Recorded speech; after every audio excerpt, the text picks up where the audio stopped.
Cette montagne, vous la connaissez tous de nom. Je parle bien entendu de l'Everest, ce sommet culminant à plus de 8849 mètres d'altitude qui fascine depuis des siècles les alpinistes du monde entier. Tout le monde sait que son ascension est extrêmement complexe, tout le monde sait que les risques liés à une telle expédition sont nombreux, tout le monde sait que chaque année des alpinistes surmotivés y laissent leur vie. Mais aujourd'hui, je vais vous parler de ce que tout le monde ne sait pas sur le mont Everest. Est-ce que vous connaissez l'âge de la plus jeune et de la plus vieille personne à avoir gravi l'Everest? Est-ce que vous saviez qu'un aveugle et qu'un homme amputé des deux jambes ont réussi à atteindre le toit du monde avec succès? Est-ce que vous connaissez le record mondial du nombre d'ascensions sur l'Everest réussi par une seule et même personne? Répondons à toutes ces questions et à bien plus encore à travers cette vidéo. Laissez-moi vous faire découvrir ces alpinistes surhumains qui ont marqué l'histoire de l'Everest à travers des records et des exploits que vous ne soupçonnez probablement pas. Chacun des faits que je vais vous présenter aujourd'hui m'ont littéralement retourné le cerveau quand je les ai découverts. Et si l'idée même de venir à bout du sommet le plus élevé du monde vous impressionne, alors accrochez-vous car on va aller très loin aujourd'hui. Ok, lui c'est Jordan Romero et depuis sa plus tendre enfance il n'a qu'une seule passion, l'alpinisme. Chaque matin, en se rendant à son école primaire, il passe devant une fresque qui représente les très célèbres 7 sommets, à savoir les montagnes les plus élevées de chacun des 7 continents, dont le fameux mont Everest. Cette fresque, il l'a trouvée magnifique et elle a peu à peu éveillé en lui une envie irrépressible de découvrir chacun de ces sommets de ses propres yeux. Lui est alors venue cette idée folle, devenir le plus jeune alpiniste à gravir chacun de ces 7 sommets. Il rêve déjà de voyages, d'aventure et d'alpinisme à un très jeune âge. À ce moment-là, Jordan, il avait que 9 ans, un âge où il est impensable de venir à bout de sommets pareils, culminant chacun à plusieurs kilomètres d'altitude, où le manque d'oxygène et la pression plus faible peut tuer un adulte en quelques heures, voire en quelques minutes. Mais Jordan, il veut pas attendre de grandir, il veut réaliser cet exploit au plus vite, et c'est ce qu'il va faire. Il effectue ses premières ascensions et apprend les bases de l'alpinisme dans le massif de sa région. Il est originaire de la ville de Redlands en Californie et il n'y a pas à dire, il y a de quoi s'entraîner là-bas. C'est en 2006 qu'il va accomplir son premier exploit notable. Cette année-là, il réussit à gravir son premier sommet parmi les 7, le Kilimandjaro, à seulement 10 ans. On parle d'une montagne de 5894 mètres d'altitude au relief plus que terrifiant. C'est le sommet le plus élevé d'Afrique. À peine après avoir soufflé sa 10e bougie, Jordan se trouve déjà sur le sommet de l'une des plus prestigieuses montagnes au monde. Et pour lui, cet exploit ne marque que le début d'une très grande aventure. L'année d'après, Jordan fête ses 11 ans seulement et il réussit lors de cette même année l'ascension de l'Aconcagua, la montagne la plus élevée d'Amérique du Sud. L'année d'après, il arrive à venir à bout du mont Puncak Jaya situé en Océanie. À un âge où il sort à peine de l'école primaire, Jordan a déjà bravé 3 des 7 sommets qui l'admirent tant. Mais il lui reste pas moins de 4 monts à franchir, et pas des moindres. Le Denali, l'Elbrus, le Vinson et l'Everest. La difficulté d'ascension de chacun de ces monts est extrême, surtout pour un enfant de cet âge-là, mais il ne lâche clairement pas cet objectif de vue. En 2008, il réussit l'ascension de 2 nouveaux sommets, le Denali en Amérique du Nord et l'Elbrus en Europe, tout ça à seulement 12 ans. Il est en passe de devenir la plus jeune personne à braver ces fameux 7 sommets, mais pour décrocher ce record, il ne doit pas traîner. Pas question d'attendre de grandir, il faut qu'il parte à la conquête de l'Everest, et vite. Mais problème, il ne peut pas gravir le mont Everest par le versant népalais car les autorités du pays refusent toute demande d'ascension émise par des grimpeurs de moins de 16 ans. Le versant népalais, c'est la face la plus empruntée et la plus simple techniquement parlant pour atteindre le sommet de l'Everest. Certes, son ascension reste extrêmement risquée sur cette face et ceux qui ont vu ma vidéo sur le sujet savent de quoi je parle, mais elle reste la voie la plus accessible et la plus largement empruntée. Bon, Jordan maintenant vous le connaissez. Il ne veut pas se contenter d'attendre de souffler ses 16 bougies. Alors, il va prendre une décision extrêmement osée. Passer par le versant chinois plus laxiste en termes d'âge, mais dont l'ascension est beaucoup plus technique et périlleuse. Côté Népal, il y a plus de guides, de cordes fixes, d'échelles pour traverser les crevasses, les camps sont plus modernes avec cuisine équipée et accès au Wi-Fi pour répondre à l'afflux de centaines de grimpeurs chaque saison. Mais côté nord, sur le versant chinois, c'est bien moins développé en fait. Malgré tous les risques que représente une ascension sur ce versant et n'ayant pas d'autre choix pour espérer battre le record, Jordan et sa famille se rendent donc de l'autre côté de la frontière népalaise pour escalader le versant nord-est de la montagne. Nous sommes en mai 2010 et Jordan n'a que 13 ans. À ce moment-là, le record était détenu par un certain Temba Cherry qui lui avait 16 ans lorsqu'il a accompli cet exploit. Jordan n'a hâte que d'une seule chose, le détrôner en atteignant le sommet. Après plusieurs jours d'une ascension extrêmement épuisante où le manque d'oxygène et la faible pression ont énormément impacté Jordan, il continue à tenir le coup avec son équipe et le 22 mai 2010, il arrive enfin à atteindre le sommet de l'Everest. À seulement 13 ans et 10 mois, Jordan est parvenu à poser le pied sur le toit du monde, battant à plate couture le précédent record détenu par Temba Cherry. Ce n'est qu'un an plus tard qu'il parvient à braver le dernier mont de sa liste en atteignant le sommet du Vinson en Antarctique.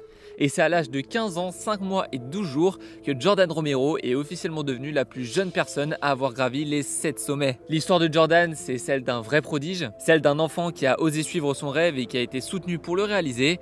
Atteindre le sommet du mont Everest à seulement 13 ans via un versant d'une telle dangerosité est un exploit qui encore aujourd'hui reste imbattu. Côté féminin, le record revient à l'Indienne Malavat Purna qui elle a atteint le sommet de l'Everest le 25 mai 2014 à l'âge de 13 ans et 11 mois. Encore une fois, la statistique, je la trouve dingue. Mais pour rester dans le registre de l'âge, laissez-moi vous parler d'un record tout autant, voire plus incroyable encore. Et pour cela, faut que je vous présente Yuichiro Miura. Yuichiro naît au nord-est du Japon le 12 octobre 1932. Son père, Keizo Miura, est un skieur japonais et très vite, il l'initie au sport de neige dès son enfance. Il l'inscrit à sa première compétition de ski alors qu'il n'est encore qu'en primaire et ce goût pour le sport de neige, il va le garder toute sa vie. Et bon, quand je dis toute sa vie, je pèse mes mots. Pendant une grande partie de son adolescence, il continue à skier jusqu'à atteindre le statut de professionnel. Il pratique le speed skiing, une discipline qui, comme son nom l'indique, consiste à souder à pleine balle à ski en downhill. J'adore cette discipline, je la trouve visuellement impressionnante, je sais pas vous, mais enfin c'est pas le sujet. Et c'est dans les années 70 qu'il va commencer à porter un réel intérêt pour une seule montagne en particulier. Vous me voyez venir, l'Everest. Il s'y rend une première fois en mai 1970 à l'âge de 37 ans pour une raison très spéciale, on en reparlera bien plus tard. Et il va décider de retourner au pied de cette montagne 33 ans plus tard à l'âge de 70 ans. Son but, vous l'aurez très bien compris, devenir le plus vieil homme à atteindre le sommet de l'Everest. Nous sommes en 2003 et l'actuel teneur du titre à ce moment-là, c'est ni plus ni moins qu'un autre japonais du nom de Tomiyasu Ishikawa, un homme qui a atteint le toit du monde à 65 ans et 176 jours l'année passée. Vous vous doutez bien que gravir une telle montagne à cet âge-là, ça multiplie considérablement les risques. La capacité de régulation de la température corporelle peut être réduite avec l'âge, augmentant le risque d'hypothermie et de gelure dans des conditions extrêmes de température. La haute altitude peut affecter les fonctions cognitives et la coordination déjà potentiellement diminuées avec l'âge. La récupération après l'effort est souvent bien plus lente chez les personnes âgées, ce qui limite fortement leur capacité à gérer des efforts prolongés nécessaires pour gravir l'Everest. En bref, à partir d'un certain âge, gravir des montagnes de plus de 9000 mètres, c'est pas vraiment la meilleure des idées. Malgré ses 70 ans, Yuichiro est encore en très bonne santé. Il est toujours aussi passionné par les sports d'hiver, il se sent capable de battre le record de Tomiyasu et commence alors pour lui une aventure éprouvante à la quête du sommet de l'Everest. Contrairement à Jordan, Yuichiro, lui, il est passé par le versant népalais pour son ascension. Et c'est après plusieurs jours d'une ascension difficile qu'il l'a beaucoup affaibli, qui réussit à enfin poser le pied sur le sommet du mont Everest à l'âge de 70 ans. Durant les années qui suivent le record de Yuichiro, beaucoup de choses vont se passer. Tout d'abord, le record de Yuichiro se fait détrôner en 2006 par un certain Takao Arayama, un japonais âgé de 70 ans et 225 jours quand même. L'année d'après, le record est de nouveau battu par un alpiniste de 71 ans. Et un an plus tard, en 2008, le record est de nouveau battu par un Népalais cette fois-ci. Il était âgé de 76 ans et 340 jours, à savoir 6 ans de plus que le record de Yuichiro réalisé 5 ans plus tôt seulement. Le record, il a explosé en si peu de temps. En voyant ça, Yuichiro, il a plus qu'une seule idée en tête: regagner le titre. Mais depuis sa première tentative d'ascension il y a quelques années déjà, c'est plus vraiment la grande forme pour lui quoi. Durant les années 2006 et 2007, il subit pas moins de 3 opérations du cœur. Il souffre d'arythmie cardiaque, son cœur ne bat plus correctement, son rythme est irrégulier. Et en plus de ça, il souffre désormais de diabète. C'est pas la joie quoi. Après ces opérations, sa condition s'est améliorée, mais ses arythmies l'ont fortement affaibli. Et il n'est clairement plus en capacité d'atteindre le sommet de l'Everest. À moins que... Nous sommes maintenant en 2013, au début du mois de mai. Cela fait maintenant 10 ans que Yuichiro a battu son premier record en 2003 et il est de retour au pied du mont Everest à l'âge de 80 ans pour attaquer une nouvelle ascension qui a bien failli lui coûter la vie. Cette fois-ci, son expédition est bien plus encadrée, sa santé reste néanmoins très fragile, il est constamment en lien avec les services de secours durant toute son ascension, et malgré son arythmie cardiaque et son diabète, il arrive à survivre et à poursuivre ses efforts jusqu'au sommet. Yuichiro est âgé de 80 ans et 224 jours, et il se trouve sur le point le plus élevé de la planète. Mais si jusqu'ici son ascension s'est bien déroulée, c'est lors de la descente que les choses vont beaucoup plus se complexifier. C'est à ce moment-là que son état de santé va commencer à sérieusement inquiéter. Pendant que je descendais, j'ai ressenti que la probabilité que j'allais y rester était de 100%.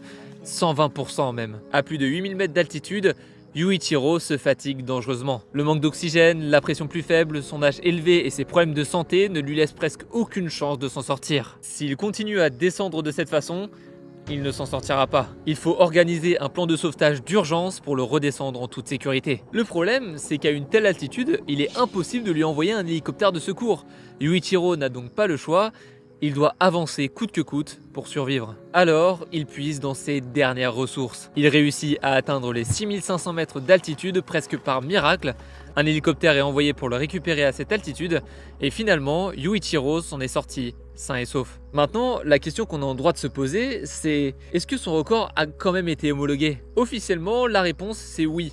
Il a notamment été certifié par le Guinness World Records, mais cette homologation, elle n'a clairement pas fait l'unanimité. Certains grimpeurs comme Ken Noguchi ont remis en question le record de Yuichiro en affirmant qu'un record certifié exige une ascension et une descente complète sans assistance, tandis que d'autres approuvent son record. Finalement, il a quand même atteint le sommet par ses propres moyens. Dites-moi ce que vous en pensez en commentaire, en vrai le débat il est super intéressant. Franchement, son histoire m'a vraiment impressionné quand je l'ai découverte. Mais d'un autre côté, je trouve quand même fou le fait que les autorités népalaises ont délivré un permis d'ascension à un homme diabétique et atteint de troubles cardiaques de plus de 80 ans. Ça fait plus de 10 ans que son record reste imbattu et il n'est pas impossible qu'il le restera pour toujours. Est-ce que les autorités népalaises sont encore prêtes à autoriser l'accès à l'Everest à ce genre de profil? Personnellement, j'en doute, mais affaire à suivre. Son alter ego féminin s'appelle Tamae Watanabe, une japonaise elle aussi qui détient le record de la femme la plus âgée à avoir escaladé le mont Everest. Son parcours est facilement comparable à celui de Yuichiro. Elle a atteint le sommet une première fois en 2002 à l'âge de 63 ans, puis a battu son propre record 10 ans plus tard en 2012 à l'âge de 73 ans. La santé des seniors japonais me fascine. Bon, il est maintenant l'heure pour moi de vous parler de l'alpiniste qui détient le record du nombre d'ascensions réussies sur le toit du monde. Pour être honnête avec vous, quand j'ai commencé à faire mes recherches sur ce sujet, je pensais que le record allait être de 7-8 ascensions réussies quoi. Et mon dieu que j'ai eu tort. Certains alpinistes népalais ont accumulé des dizaines d'ascensions à leur actif, ils connaissent la région sur le bout des doigts et c'est même devenu leur métier. Ce sont les Sherpas. Vous les connaissez sûrement de nom, mais peu de personnes connaissent réellement leur mission. Ce sont de véritables experts de l'Himalaya et certains sont à l'origine de records exceptionnels. Leur rôle principal, sur l'Everest notamment, c'est d'agir comme guide et porteur pour les alpinistes étrangers. Ils sont responsables de fixer les cordes, de préparer les camps, de transporter les charges lourdes, de garantir la sécurité des grimpeurs en utilisant leurs connaissances.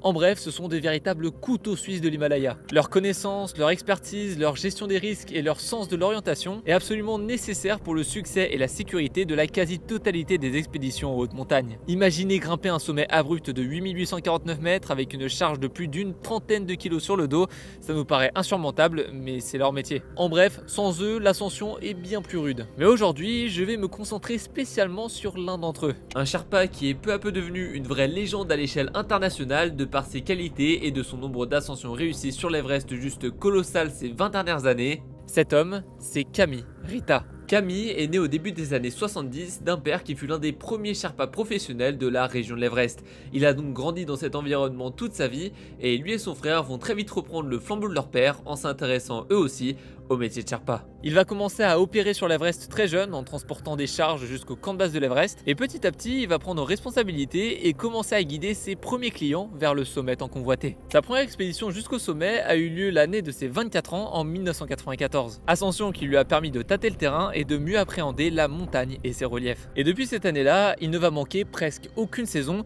et ce, jusqu'à aujourd'hui encore. 1995, 1997, 1998, 1999, il parvient à atteindre le sommet accompagné de ses clients presque chaque année. Je vous rappelle que ce n'est pas qu'un simple grimpeur. C'est un guide qui, en plus de devoir gérer sa propre ascension, doit constamment garder un œil sur l'ensemble de son groupe. Un Sherpa se doit d'être toujours en état d'alerte, car il est en partie responsable du destin de son groupe. À l'âge de 35 ans seulement, il passe la barre des 10 ascensions réussies sur l'Everest, 11 ans seulement après sa première ascension. En d'autres termes, c'est presque un sans faute. Il brille de plus en plus à l'échelle locale avec son frère et beaucoup sont persuadés qu'il détiendra un jour le record du monde d'ascension réussi par un seul homme. Kami, quant à lui, l'a expliqué plusieurs fois, il n'est pas là pour battre des records, il est là pour travailler. De 2002 à 2010, il ne rate aucune expédition. Il réussit à enchaîner 9 ascensions en 9 années consécutives et grâce à cet exploit, son nom s'est pas mal fait connaître à l'international cette fois-ci. On se met à parler de lui dans de grands médias partout dans le monde et encore une fois, Camille reste très humble. Il affirme ne pas faire tout ça pour la célébrité ni pour battre des records, mais seulement pour se faire kiffer et pour faire découvrir sa région de cœur à ses clients. Le 27 mai 2017, il réussit sa 20e ascension sur le toit du monde. Grâce à l'expérience qu'il a engrangée par le passé, il gagne de mieux en mieux sa vie. Ses revenus sont estimés à environ 10 000 $ par expédition en moyenne, ce qui n'est clairement pas excessif quand on connaît son savoir-faire et ses missions. Mais bon, faut prendre ce chiffre avec de grosses pincettes. En réalité, les Sherpas vivent souvent dans des conditions de précarité. Leur travail est extrêmement dangereux et leurs gains sont saisonniers. Ouais, le mont Everest ne peut être gravi qu'entre les mois de mars à mai et de septembre à novembre environ.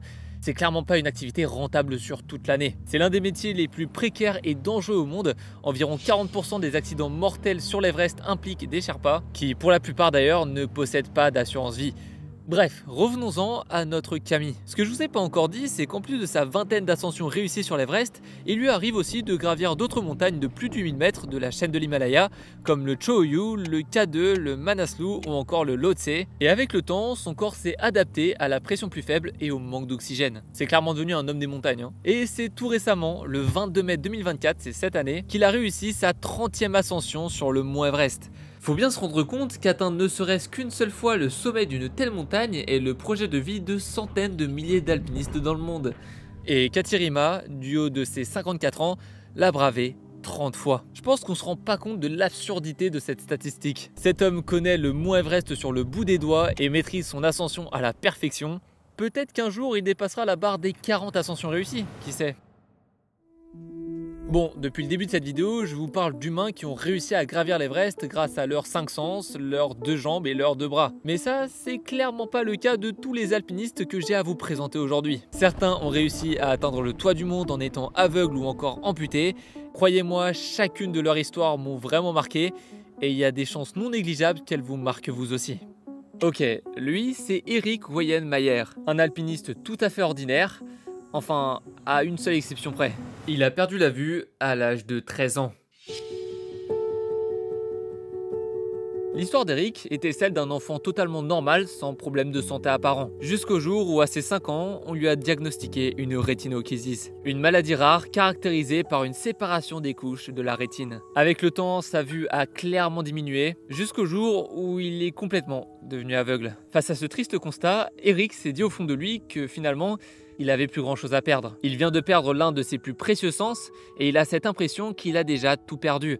Rien ne pourrait être pire selon lui.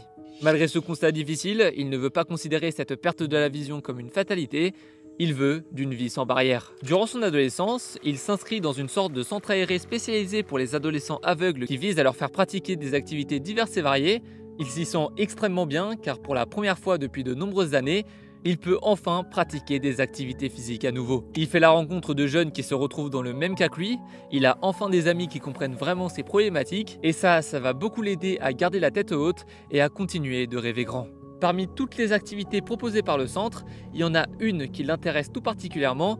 Vous me voyez venir, c'est l'escalade. Avec ce groupe, Erik s'initie à ce sport et y prend très rapidement goût. Faut dire que cette sensation de prise de risque et de challenge le stimule beaucoup et le change de son quotidien qui lui est bien plus fade depuis qu'il a perdu la vue. Malgré sa cécité, il fait preuve d'une évolution impressionnante. Il se lie de passion avec ce sport et il rêve déjà de fouler le pied sur les plus grands sommets du monde. Mais la question que vous êtes sûrement en train de vous poser actuellement, c'est comment un aveugle peut-il arriver à gravir des montagnes sans aucun repère visuel? Tout d'abord, il faut savoir que les alpinistes atteints de troubles de la vision plus ou moins sévères utilisent notamment le toucher et l'ouïe comme sens de substitution pour se déplacer et s'orienter. Le son des voitures qui traversent la route située quelques dizaines de mètres plus bas, le bruit du mousqueton contre la corde, la topographie de la paroi qui se révèle au toucher. Toutes ces sensations, Erik les interprète plus que quiconque pour appréhender au mieux la situation dans laquelle il se trouve. Lors de certaines ascensions, les aveugles sont souvent accompagnés par des guides spécialisés et des compagnons de cordée qui les assistent en leur fournissant des instructions verbales précises et des indications directionnelles. En bref, tout ce qu'il faut comprendre ici, c'est que oui, être aveugle n'est pas une fatalité dans le milieu de l'alpinisme, et s'il y a bien un homme qui en est la preuve vivante, c'est bien Erik. Tout comme Jordan Romero, Erik est fasciné par les fameux 7 sommets, et lui aussi, il veut les gravir un par un. Il a pour ambition de devenir le premier aveugle à venir à bout de ces 7 sommets. Un challenge d'une difficulté extrême, surtout pour un homme privé de l'un de ses plus précieux sens. Eric sait qu'il en est capable, ses précédentes expériences lui ont prouvé qu'il peut totalement se passer de sa vision, ses autres sens sont désormais surdéveloppés, et commence alors pour lui une véritable carrière d'aventurier qui ne va pas simplement se limiter à l'escalade de montagne. Son premier exploit notable dans sa conquête des 7 sommets, c'est son ascension du mont Denali. Il arrive à le gravir en 1995, prouvant au passage à ses proches et au reste du monde que oui, même aveugle, il en est capable. Il pratique une activité qui le passionne tout en portant un message d'espoir aux jeunes dans la même situation que lui.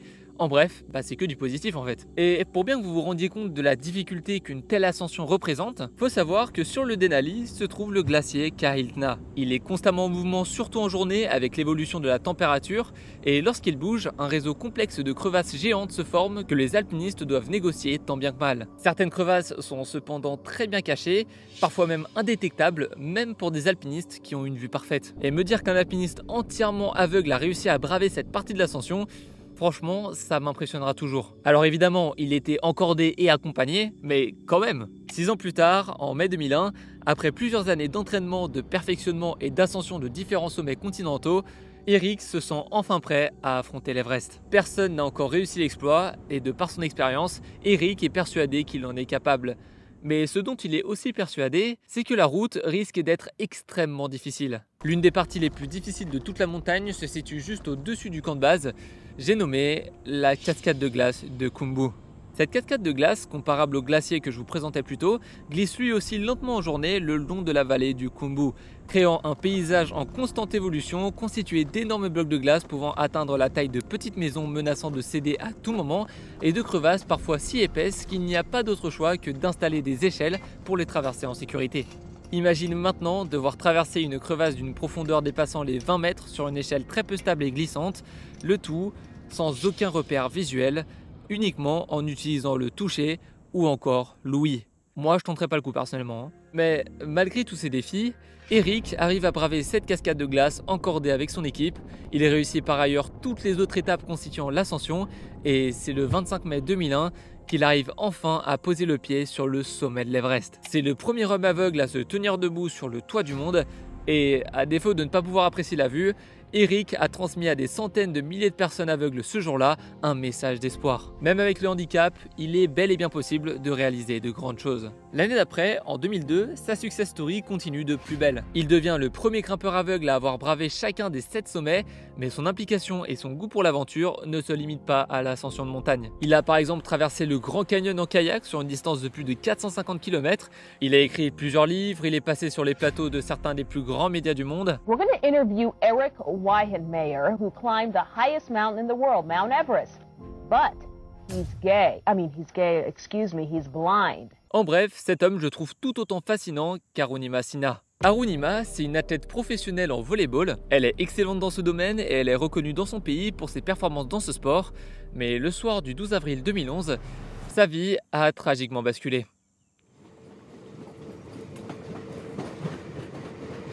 Ce soir-là, Arunima se trouvait dans un train en direction de Delhi, mais lors de son trajet, plusieurs hommes vont l'attaquer pour tenter de lui dérober sa chaîne en or. Elle essaye de lutter comme elle peut, mais lors de l'altercation, ses agresseurs vont la pousser hors du train en marche.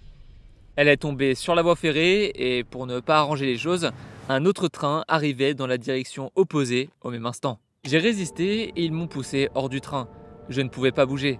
Je me souviens avoir vu un train venir vers moi. J'ai essayé de me lever et à ce moment-là, le train avait écrasé ma jambe. Je me souviens de rien après cela. Elle n'a rien pu faire pour éviter le train et le pire s'est produit. Immédiatement transférée en urgence à l'hôpital, son état de santé est très critique. Les médecins n'ont qu'une seule solution pour la sauver, lui amputer la jambe gauche. S'ensuit 4 mois de convalescence. Une période extrêmement difficile pour Arunima qui voit sa carrière professionnelle se briser devant ses yeux. Pendant ces longs mois alités, Arunima ne tombe pas dans la fatalité, bien au contraire. Elle réfléchit déjà aux prouesses qu'elle va accomplir après sa sortie d'hôpital. Elle n'a aucune expérience en alpinisme, elle a perdu une jambe, elle n'a même pas encore réappris à marcher, mais son désir, il est bien clair. Atteindre le sommet de l'Everest et devenir la première femme handicapée à accomplir cet exploit. Pour mener son projet à bien, elle va appeler une certaine Bashen Ripal. Cette femme, c'est ni plus ni moins que la première grimpeuse indienne à avoir atteint le sommet de l'Everest. Elle va lui expliquer ce qui lui est arrivé et lui confier son souhait de venir à bout du sommet le plus élevé au monde. Elle arrive finalement à convaincre Bashenri de l'accompagner dans cette aventure, et une fois sortie de l'hôpital, l'entraînement peut enfin débuter. Elle est déterminée à aller jusqu'au bout de sa mission. Le jour fatidique approche, mais désormais, elle se sent prête. Nous sommes maintenant en 2013, 2 ans après son agression et sa difficile convalescence. Arunima est maintenant habituée à son quotidien difficile d'unijambiste et bonne nouvelle, le Népal a accepté sa demande d'ascension de l'Everest. Elle va pouvoir se rendre sur la montagne et tenter d'y atteindre son sommet. Son expédition commence le 1er avril. S'ensuit plus d'1 mois et demi de marche, d'acclimatation et d'efforts. Cette montagne, elle est bien plus redoutable que celle qu'elle a déjà gravie par le passé. Elle s'épuise jour après jour, mais tous ses efforts et ses années d'entraînement vont finir par payer. Le 21 mai, elle atteint le sommet à 10h55 et elle devient la première femme amputée à se tenir debout sur le toit du monde. L'histoire d'Arunima, c'est celle d'une femme qui ne s'est pas laissée abattre malgré avoir subi une agression d'une rare violence. C'est devenu une femme très largement appréciée, ce qui n'est pas vraiment le cas d'un certain Mark Inglis. Mark Joseph Inglis est un alpiniste très connu qui possède une particularité étonnante pour un grimpeur.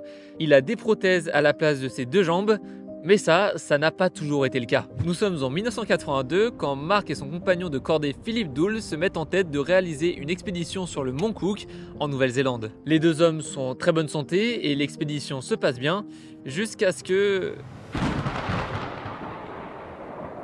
Ils sont frappés par une énorme tempête qui entraîne un blizzard intense sur toute la montagne. Ils ne peuvent plus avancer et doivent absolument se réfugier dans un abri. Par chance, les 2 hommes vont tomber sur l'entrée d'une grotte de neige. Ils s'y installent et attendent que la tempête cesse. 24 heures se passent, puis 48. Ça fait maintenant plus de 3 jours que les 2 hommes sont pris au piège dans cette grotte. Des gelures commencent à se former sur l'entièreté de leur corps. Le froid les tue à petit feu. Ce calvaire, il va durer 13 jours. 13 jours bloqués dans une grotte sans aucune issue. Et même s'ils s'en sont sortis vivants, leurs 2 jambes ont dû être amputées. Pour les 2 alpinistes, c'est un véritable cauchemar. Après ce tragique accident, Philippe décide d'opter pour une vie plus discrète tout en continuant d'être actif dans le monde de l'escalade. Mais Mark, lui, il veut continuer à briller en utilisant son handicap comme un atout de taille pour battre des records. En 2002, 20 ans après le drame, Mark revient sur les traces de son accident sur le mont Cook, cette fois-ci pour atteindre son sommet. Cette expédition fut un exploit, il a prouvé que ses prothèses ne lui empêchaient pas de viser haut. Sa performance a été filmée dans le cadre d'un documentaire qui lui a été dédié du nom de No Mean Feat et désormais, Mark a un nouvel objectif en tête et pas des moindres. Il veut devenir le premier grimpeur amputé des 2 jambes à atteindre le sommet de l'Everest. Mais lors de son ascension, il va être à l'origine avec son équipe d'une très grande controverse qui va diviser la communauté d'alpinistes du monde entier. Nous sommes en mai 2006. Ça fait plus de 40 jours que Mark et son équipe sont en expédition. Il ne leur reste plus que quelques centaines de mètres à parcourir pour atteindre le sommet. Mais une fois arrivés à 8500 mètres d'altitude, ils font la rencontre d'un certain David Sharp. Un alpiniste qui lui s'est lancé à la conquête du sommet sans oxygène et en solo. Il est épuisé, il souffre d'hypoxie, il est assis aux côtés du tristement célèbre cadavre de Green Boots. Il est clair qu'il ne survivra pas dans de telles conditions. En passant devant son corps mourant, le groupe de Mark va prendre la décision de continuer à avancer. Ils ne veulent pas renoncer au sommet et ils estiment qu'à une telle altitude, une tentative de sauvetage serait bien trop risquée. Cette décision, elle va pas vraiment faire l'unanimité. Beaucoup vont accuser le groupe de négligence et le grimpeur de légende Edmund Hillary, le premier homme à avoir atteint le sommet de l'Everest en 1953, va reprocher à leur équipe de ne pas avoir entrepris de tentative de sauvetage pour venir en aide à David. Comme je vous le disais, pour se défendre, ils vont expliquer qu'une tentative de sauvetage était selon eux bien trop risquée. Ils ont jugé que ses chances de survie étaient déjà quasiment nulles. Donc ils n'ont pas pris de risque. Cette histoire, je l'ai déjà présentée dans une précédente vidéo sur le sujet des pires accidents de l'Everest. D'ailleurs, sur cette chaîne, on parle d'histoire de sport et plus de 80% d'entre vous regardent les vidéos sans s'abonner. Pensez à vous abonner si la vidéo vous plaît jusqu'ici, c'est le meilleur moyen de me soutenir gratuitement. Bref, tout ça pour dire que cette expédition, elle est autant fascinante que controversée. Dans un sens, le fait que Mark Inglis a réussi à atteindre le sommet malgré son amputation des 2 jambes est un exploit vraiment remarquable. Mais d'un autre côté, son image a aussi été fortement impactée à cause de cette polémique. Je suis personnellement fasciné par ces 3 alpinistes. Avant de faire mes recherches, jamais je pensais qu'atteindre le sommet de l'Everest en étant aveugle ou amputé des 2 jambes était un exploit physiquement réalisable. Leur détermination est franchement exceptionnelle. Mais dans ce même registre, j'ai une dernière histoire à vous raconter, et si je vous en parle que maintenant, c'est pas pour rien. Celle d'un homme amputé du bras droit qui a tenté de gravir l'Everest sans l'aide de prothèse, à la seule force de son unique bras gauche. Bon, faut savoir que la vie de Paul, elle a pas super bien démarré. On lui a diagnostiqué un cancer sur le bras droit à l'âge de 3 semaines seulement, qui a contraint les médecins de l'amputer. Ouais, on n'est pas sur une enfance qui commence pour le mieux. En grandissant, Paul va apprendre à vivre avec ce précieux membre en moins. Il s'y fait plutôt rapidement et grandit comme un enfant normal. Une chose est sûre, c'est clairement pas cette amputation qui va l'empêcher de rêver grand. En fait, Paul, il a évidemment aucun souvenir de sa vie avec ses 2 bras. D'ailleurs, quand il était petit, il avait des prothèses, mais il a toujours fini par les enlever. Il ne voulait pas d'un bras artificiel, il voulait se débrouiller seul, sans dépendre de quoi que ce soit. Il ne se prive donc d'aucun rêve, d'aucun objectif potentiellement trop ambitieux pour un homme de sa condition, et durant son enfance, il découvre la grimpe. A l'inverse d'Eric qui possède 4 membres fonctionnels, Paul possède une vision impeccable, mais un bras en moins. Même en haute montagne, il refuse catégoriquement d'utiliser des prothèses, donc oui, il veut gravir les sommets les plus élevés de la planète à l'aide d'un seul bras. Ça fait un bon sujet de dilemme quand on y pense. Vous préféreriez gravir le mont Everest à l'aveugle ou avec un bras en moins? Bref, quoi qu'il en soit, Paul rêve grand, très grand même. D'ailleurs, quand je vous disais plutôt qu'il s'est mis à la grimpe très jeune, en réalité, j'ai un peu menti. Quand il a décidé de tenter l'Everest, il a déclaré qu'il ne se considérait pas comme un alpiniste expert, mais c'est même pire que ça. En réalité, il a presque aucune expérience en alpinisme. Oui, c'est sans bras droit et sans expérience qu'il s'est directement attaqué à l'Everest. Bon, maintenant qu'il a annoncé son défi, va bien falloir qu'il s'entraîne. Il faut qu'il obtienne le niveau nécessaire en alpinisme pour que les autorités népalaises lui autorisent l'accès à la montagne. Et pour cela, il doit réussir plusieurs ascensions en haute montagne pour prendre en agilité et en technique. Paul sait qu'avec un bras en moins et sans prothèse, sa négociation avec les autorités népalaises s'annonce plutôt difficile. Commence alors pour lui un entraînement rude et très intense qui va durer plus d'1 an. Tout d'abord, il se rend en Amérique du Sud pour tenter son premier grand sommet, le mont Aconcagua et ses 7000 mètres d'altitude. Son ascension est une grande réussite. Il parvient à atteindre avec son équipe le sommet le plus élevé d'Amérique du Sud à un seul bras, je le rappelle. Et une fois cette expédition terminée, il se rend en Australie pour perfectionner sa technique pendant plus d'1 année. Nous sommes maintenant en 2004 et Paul se sent fin prêt. Il n'a qu'un seul objectif en tête depuis de longues années et l'heure est enfin venue. Enfin, tout va pas se passer comme prévu pour lui. Lors de sa première ascension, il arrive à atteindre la zone de la mort. Cette section de l'ascension située à plus de 8000 mètres d'altitude, tristement réputée pour le nombre de corps d'alpinistes congelés que l'on y retrouve. C'est un véritable cimetière à ciel ouvert, et pour cause. Dans cette zone, la pression et la présence d'oxygène est si faible qu'aucun être vivant ne peut s'y développer, ni même survivre. Dans cette section, l'immense majorité des alpinistes utilisent des masques pour continuer à recevoir un apport suffisant en oxygène. Mais parfois, ça ne suffit pas. Lors du rush final vers le sommet, à 280 petits mètres seulement de l'arrivée, les réserves en oxygène de Paul sont anormalement faibles. Il faut absolument qu'il fasse demi-tour, la situation est critique. Paul est contraint de faire demi-tour, pourtant si proche du but, il est évidemment déçu, mais il ne prend pas cet échec comme une fatalité, loin de là. Il renouvelle son permis d'expédition l'année d'après, il est prêt pour sa deuxième chance. Il se rend de nouveau au pied de la montagne et c'est le 5 juin 2005 à 7h42 du matin précisément que Paul arrive enfin au sommet. Aujourd'hui, il tient des conférences où il raconte son histoire et motive son auditoire. Comme tous les autres athlètes atteints de handicap que je vous ai présentés précédemment, Paul est un vrai exemple de réussite et de détermination. Mais maintenant, changeons de registre pour la dernière partie de cette vidéo. Je vous invite à chausser vos skis. Souvenez-vous, en début de vidéo, je vous parlais d'un certain Yuichiro Miura, l'homme qui détient encore aujourd'hui le record de l'alpiniste le plus vieux à avoir gravi l'Everest. Si je vous en reparle maintenant, c'est parce que ce record, en réalité, ce n'est pas le seul qu'il détient. Il en a un autre à son actif, et pas des moindres. Yuichiro Miura est la première personne à avoir descendu l'Everest à ski. Descendre une telle montagne sur des skis est un défi d'une extrême dangerosité.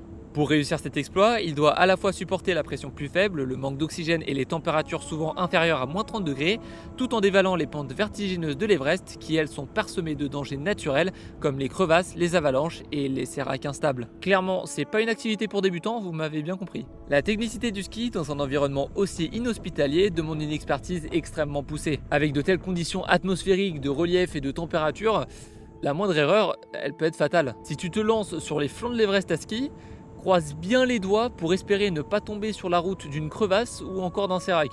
Bon, je vous rappelle que le ski, c'est la spécialité de Yuichiro. Il pratique littéralement du speed skiing au niveau professionnel, donc il n'a pas vraiment de soucis à se faire.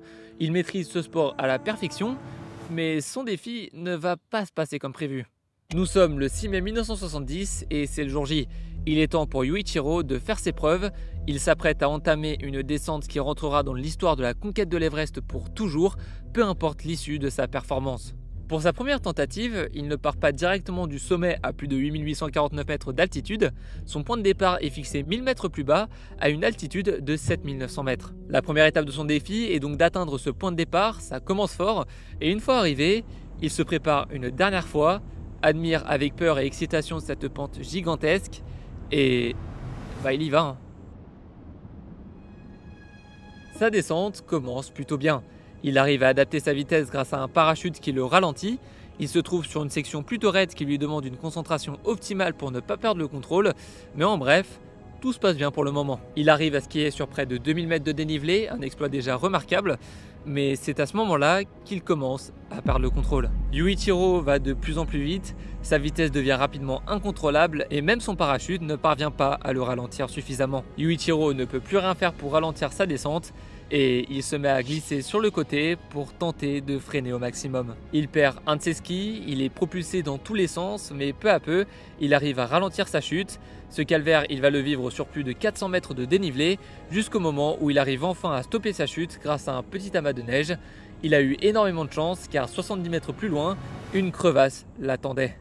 Heureusement pour lui, il est rapidement évacué et transporté à l'hôpital. Il s'en est plutôt très bien sorti au vu de la violence de sa chute, car il ne souffre que de gelures et d'échymose. Ça aurait pu être bien pire. Depuis ce jour, Yuichiro Miura est considéré comme le premier homme à avoir tenté de descendre l'Everest à ski. C'était il y a plus de 54 ans. Mais depuis tout ce temps, est-ce qu'un autre skieur a réussi l'exploit ? Lui, c'est Davo Karnikar, un skieur et alpiniste professionnel qui lui aussi a décidé de s'attaquer aux pentes vertigineuses de l'Everest à ski. Davo, c'est clairement pas un débutant. En 1995, il a réussi à descendre l'Annapurna à ski. On parle de l'une des montagnes avec le taux de mortalité le plus important au monde. J'ai d'ailleurs réalisé une vidéo à ce sujet récemment. Sa descente de l'Annapurna avait suscité énormément de réactions, mais désormais, Davo a pour ambition de tenter l'Everest. En 1999, il tente une première descente à ski sur l'Everest. Malheureusement, ce jour-là, il n'a pas pu réaliser une descente continue depuis le sommet à cause de mauvaises conditions météorologiques et de difficultés techniques. Davo, lui, il veut effectuer une descente complète du sommet jusqu'au camp de base avancé situé à 5300 mètres d'altitude. Il ne veut pas se contenter d'une descente partielle, alors il prend son mal en patience et attend de pied ferme la prochaine saison. L'année d'après, en 2000, il est enfin l'heure pour lui de retenter l'exploit. Il est surmotivé et cette fois-ci, les conditions sont bonnes.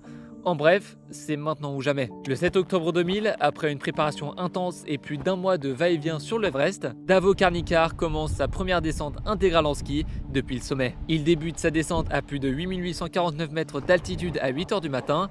Il commence par naviguer le long de la crête sommitale, une ligne très exposée et délicate. Il décrira plus tard qu'il avait l'impression de skier sur une lame de rasoir. Il continue à descendre en diagonale en tentant tant bien que mal de résister face à un flanc d'une raideur extrême. Et c'est après plus de 4h30 de descente que Davo parvient à atteindre le camp de base de l'Everest à 12h40. À la fin, à 12h40, je suis arrivé au camp de base, heureux que tout soit terminé. J'avais été en action pendant 15 heures, je me sentais épuisé et je ne pouvais pas dormir. C'était comme si j'étais à des années-lumière de ce monde. Je ne pouvais même pas ressentir de bonheur. Ouais, parce qu'avant sa descente, il a bien fallu qu'il atteigne le sommet. Imaginez devoir traverser la zone de la mort à pied pour ensuite redescendre jusqu'à la base de la montagne à ski, le tout en une seule journée sans réelle pause. Ah clairement, moi j'aurais jamais assumé. Bon, des exploits sur le mont Everest, il y en a eu énormément. Pour vous dire, quand j'ai commencé mes recherches, je pensais que la vidéo allait durer une vingtaine de minutes. Dites-moi si vous avez apprécié ce format de docu plus long. Comme vous pouvez le voir, on est en direct de Grenoble, je suis sorti de ma chambre pour une fois. Comme je vous le disais plus tôt, dans ce même registre, j'ai réalisé une autre vidéo, cette fois-ci sur les pires accidents de l'Everest. Merci d'avoir regardé cette vidéo jusqu'au bout. Allez, salut!